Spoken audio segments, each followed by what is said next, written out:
The main aim of the CARE Act 2014 is to promote people's well-being and independence. The assessment process aims to put people at the centre of understanding their needs and how they can achieve their goals. At the heart of this change is the focus on a strengths-based approach, or what some people call an asset-based approach. This is nothing new. It's a core principle of social care.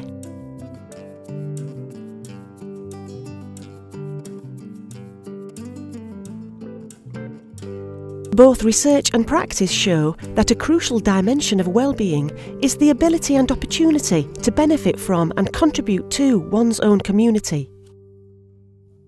This involves everybody, from people using services to their carers and friends, and the practitioners supporting them, to understand what this approach means and how it supports assessment and eligibility. What exactly is meant by a strengths-based approach? Put simply, it takes the glass half full perspective rather than the glass half empty one. It is a fundamental shift from a focus on what people can't do to focusing on the skills, abilities and experiences that people already have and those they wish to acquire or develop. Until now, assessments have usually measured people's needs created by ill health and disability and then allocated public sector resources to meet these needs. To ensure the continuing health and well-being as a nation, it's important to invest in people to help prevent, reduce or delay the development of needs. The CARE Act requires the consideration of the outcomes people want to achieve. Through the assessment, people can be supported to realise what they can do and how best to use their skills and networks to achieve their outcomes. This approaches support differently, because the person is at the centre of how their needs are met and is enabled to benefit from their community and to be as involved as they can or want to be. Meet Joshua. He is 72 and lives by himself since his wife died 2 years ago. When Sandra, my social worker, came round, we spoke about me feeling lonely.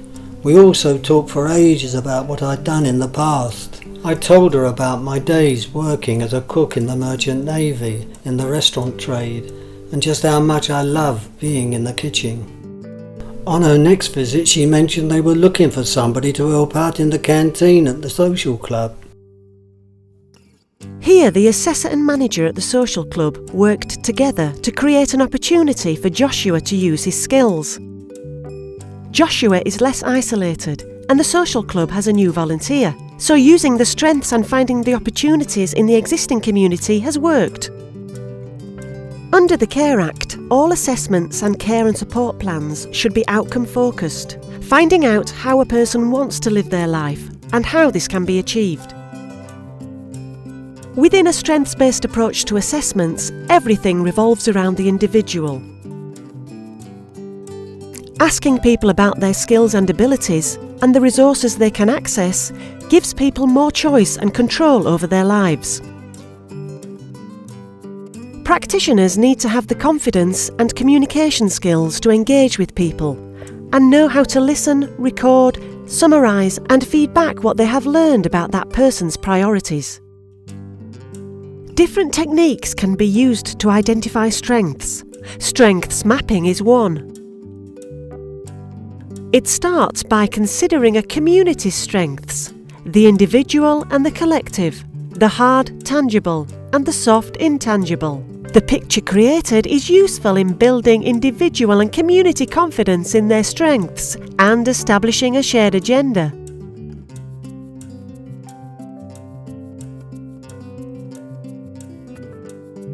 A strengths-based conversation is often useful.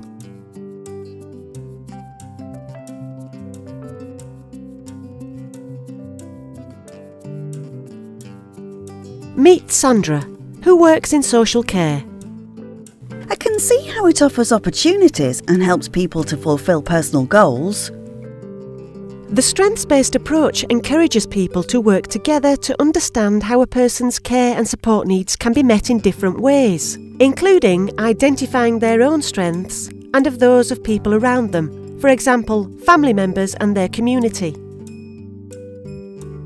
Assessments should now be about supporting people to take the lead in finding solutions. Recognising their contribution helps to build confidence and strengthens their ability to take control over their lives. It involves looking at the resources available from the public sector, the private sector, the community and the individual. Schools, libraries, GP surgeries, social clubs and local businesses should all be considered to see what they can offer. Perhaps you can try approaching people with experience of motivating others, like teachers or office workers who can help with communication, people with musical talent, and people with manual skills such as carpentry or plumbing. As practitioners discover more about the local community, different opportunities will present themselves. Building a comprehensive knowledge of local community groups and their services will enable assessors to be better placed to signpost and encourage people to where they can find out more for themselves. And where applicable, local area coordinators should be utilised. Fundamental to the successful implementation of the strengths-based approach is buy-in from everyone: local authority management, assessors, commissioners and the community. It is a cultural shift and it's not going to be straightforward. As practitioners, we still have to make sure that needs are met and outcomes are achieved in a sustainable way. We can begin with a change in approach to assessment. Local authorities can expand commissioning practice, and we can change the way we communicate with the whole community. The need for assessors and commissioners to identify what else is available within the community becomes a priority. But not everyone lives and works in the same area. Time is necessary to research and scope what opportunities and resources are available in their communities. Everybody needs to be prepared to work in new ways and to collaborate with different partners. Remember Joshua, volunteering in the social club kitchen? A strengths-based approach encourages individuals to make the most of their strengths and abilities and feel part of the process, not separate from it. Social inclusion, opportunity and well-being are core principles that underpin a strengths-based approach. Together, they are essential to building better health and social care.